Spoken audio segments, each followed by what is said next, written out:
14세기 말 이탈리아 반도에서는 여러 공국들 사이 전쟁이 끊이지 않았습니다.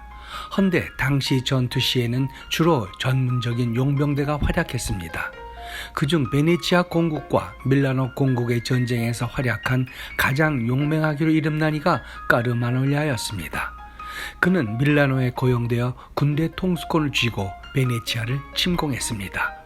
밀라노 공작은 그를 무척 아꼈지만 일견 자신에게 위험이 될 수도 있다는 두려움에 나중에 일개 도시의 총독으로 임명했습니다.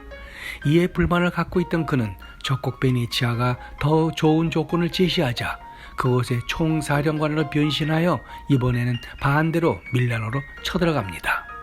하지만 자신의 이익을 위해 시간을 끌고 결정적인 전투를 피하면서 전쟁을 질질 끕니다.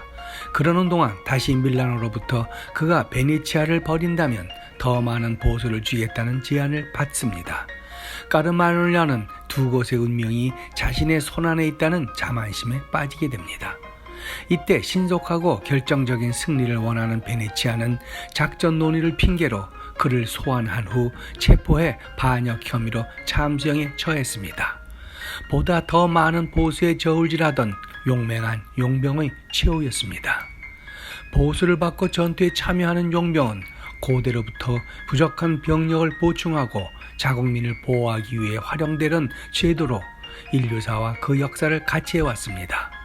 고대 이집트, 그리스, 페르시아는 물론 로마 제국 본토를 쳐들어갔던 하니발 군대도 외부 용병들의 비중이 매우 컸으며 상비군을 고집했던 로마조차 숙련된 용병들을 썼습니다.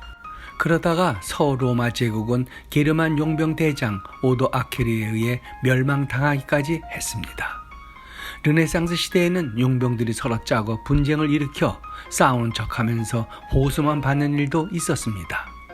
보수를 목적으로 싸우는 용병들에게는 충성심이 부족할 수밖에 없었던 겁니다. 해서 군주론의 저자 마키아벨리는 용병을 쓰는 건 최악이고 동맹군은 악이며 오직 자국군만이 최선이라면서 용병 대장이 유능하면 왕의 지위가 위태롭고 무능하면 왕의 돈이 아까운 것이라고 했던 겁니다. 오늘날 세계 최정상급은 네팔의 구루카족 용병들입니다. 히말라야 고산지대에서 체력과 끈기를 단련시키고 맨몸으로 하는 전투에서만큼은 최고로 싱가포르 경찰부대에 고용된 그들입니다. 한국전쟁 때 영국군에 속한 구루카 용병 1개 대대가 중공군 1개 사단을 격파함으로써 중공군이 처음으로 패배하게 했으며 2018년 김정은 국무위원장과 도널드 트럼프 대통령의 북미 회담 시 경호를 맡기도 하는 등 그 활약이 수없이 많습니다. 지난 주말 우크라이나전 발발 이후 최전선에서 전투를 벌여온 러시아 용병부대 바그너 그룹이 군부와의 갈등으로 반란을 일으켜 모스크바로 역진격했습니다.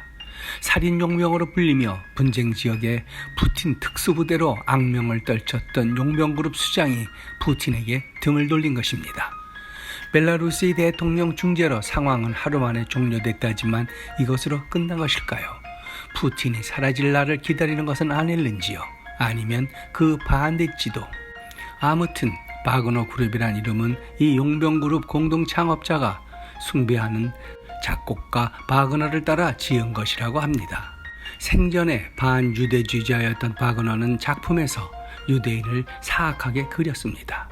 그런 바그너를 열렬히 숭배하고 좋아한 이가 히틀러입니다. 헌데 나치로 인해 참혹한 고통을 겪었던 러시아가 또다시 바그너 이름 아래 전쟁 범죄를 저지르는 용병들의 반란 사태까지 맞았다는 것이 참으로 아이러니합니다. 오늘의 영상은 여기까지입니다. 고맙습니다.